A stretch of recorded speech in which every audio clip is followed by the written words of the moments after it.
Hey everyone, back here on Barbecue Elevated. So this time I'm going to be smoking another pork leg that I've been curing. We're going to turn into a ham.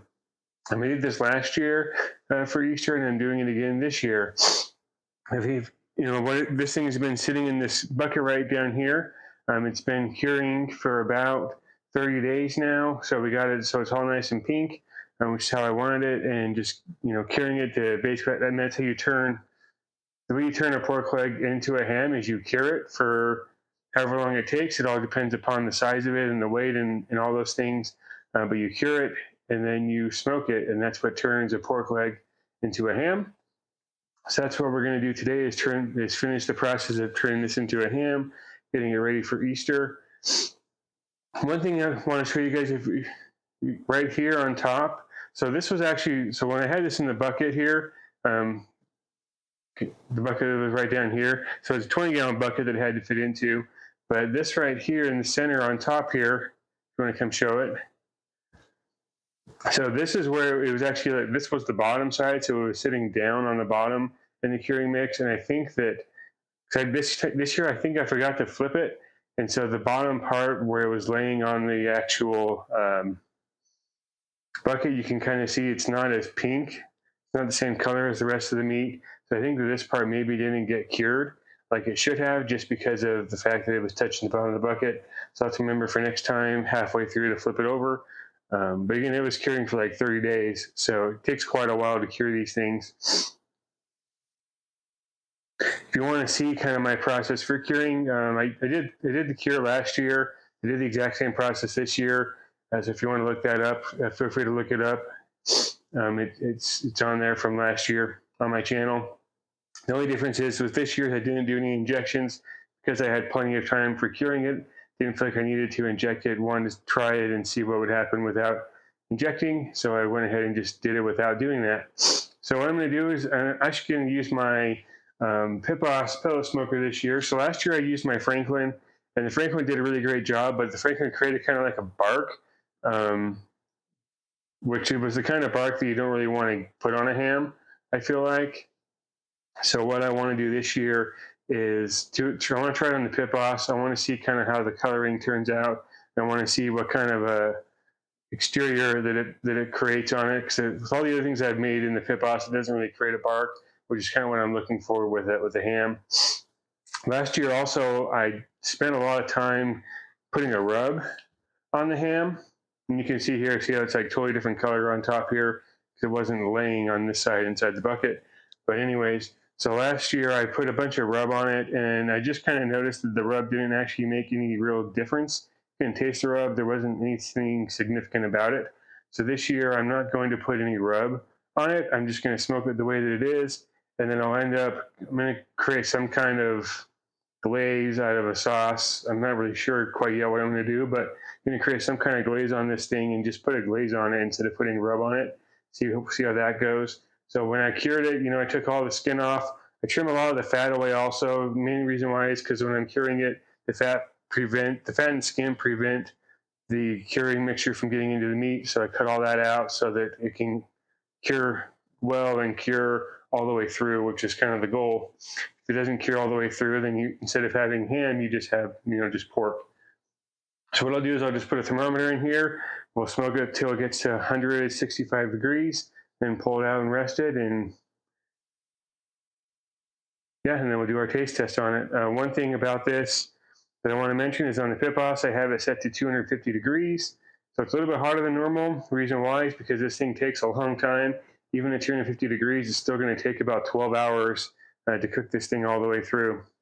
So because of that, I do it a little bit hotter just because I don't want it to take forever to cook at a lower temp, because it will. It takes a long time if you do it too low.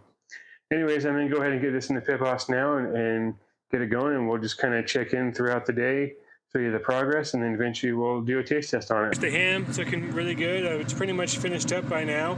It's got a really nice coloring to it. Really like the way that it turned out.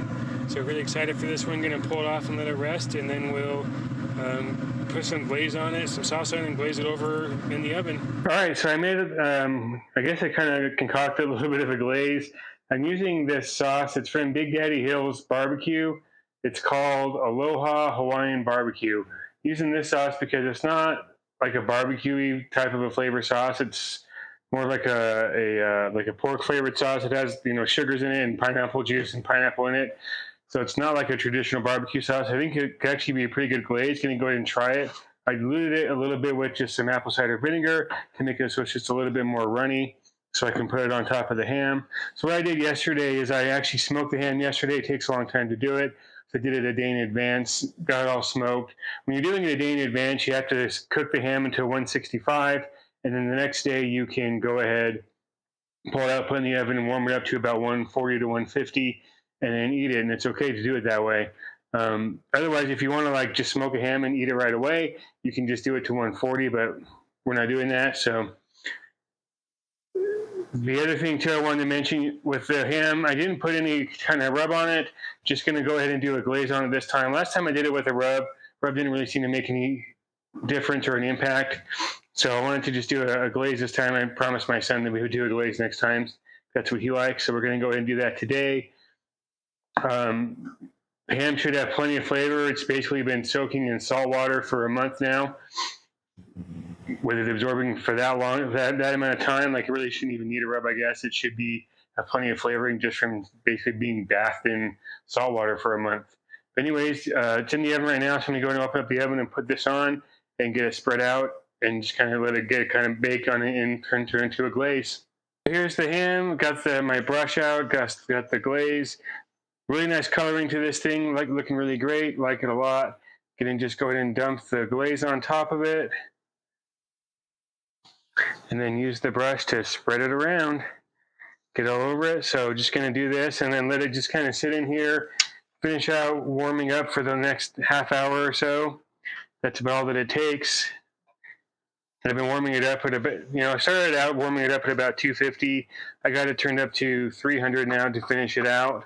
That's about all that we need to be able to turn this sauce into just a nice glaze. It's going to be all over the meat. So once it's done, we'll go ahead and pull it out and let it kind of rest for a little bit, and then we'll do our taste test and start slicing it up. The ham is done warming up. It's been sitting for a little bit, resting, kind of cooling down a little bit for us, and now we're going to go ahead and start slicing this thing. And got my son here, who's going to be our taste tester. He is our resident ham expert. He loves meat, but ham is his favorite. So we're going to start slicing this thing up. I'm not going to do the entire slice because it does take quite a while. So just so you know, so there's like two bones that go through this thing. There's one that starts up here, and then there's a separate bone here, and it kind of goes like, kind of zigzags through. So it can make it a little bit tough to get all the meat off the bone and everything. This better be glazed. First thing we want to do, though, is start by just checking the meat and see what it looks like, see if it looks pink or not. But yeah, this is, you can see it's been glazed. So we have the mix that we put on, that sauce we put on to try to make a glaze. It's all baked on here, and now we're going to start slicing it and see how it turns out. You finally took my advice to glaze it, like I said last year. So we'll go ahead and just cut this one off the bone here. Oh, run into the shoulder, not shoulder, but part of the bone right there. Okay, so hopefully you can see the ham. We got some pink here. There are some spots here that are gray, so some of this didn't get cured all the way through. I kind of addressed that on the other video, not the other video, but earlier on, where I showed the bottom side of it wasn't quite as pink as the rest of it. So I needed to next time I need to make sure that I flip this over halfway through or inject it. I didn't inject it this time. Injecting it can also help to alleviate that, but for the most part, it's pink enough that enough of these parts are pink that it'll be good. We can still get a lot of ham out of this thing. It's just these parts here that are gray, they're not going to taste like ham. They're just going to taste just like regular old pork. So we're going to go ahead and get this one off. It's off there. Now we'll just slice up a piece and let our meat tester try it out. See if he likes the glaze or not.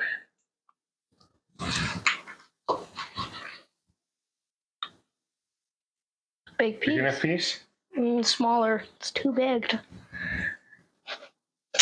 fit. To even fit in my mouth. Tiny mouth jaw. Gosh.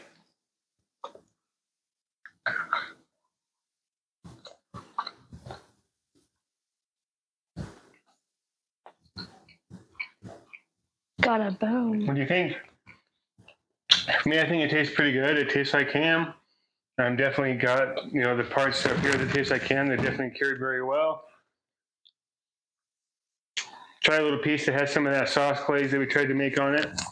That tastes good also. Definitely does not taste like it tastes like it belongs on ham. Doesn't taste like some kind of barbecue sauce that like shouldn't be there. So it definitely tastes really well. It's good. I died. You died because it's so good. Yeah, I died. All right. Yeah, I think it tastes really good. I'm really happy with this. And now we're going to go ahead and just start finishing slicing it up. Definitely turned out really well. I like the way the Pit Boss did it. Didn't take too long. Took about 10 hours actually to cook this thing in this Pit Boss at 250 degrees. The one thing I liked about this is it didn't get a whole ton of bark like it did on the Franklin, which is kind of what you want out of a ham, so that's also really good. One thing I also like about making my own ham is it makes it so that each individual piece I can cut against the grain, so you can make them as tender as possible. Make it so that we don't have like any tough pieces, which you kind of get out of like a factory-made ham where they pre-slice it. They don't necessarily slice against the grain, so not all the pieces are as soft as they could be. Anyways, we're going to go ahead and finish getting this sliced up and get ready for Easter. Hopefully you guys enjoyed this video. Let me know if you have any questions or anything that you saw that would be helpful for me to show more of or talk more about. Happy to do so. But until next time, we'll catch you later. Thank you.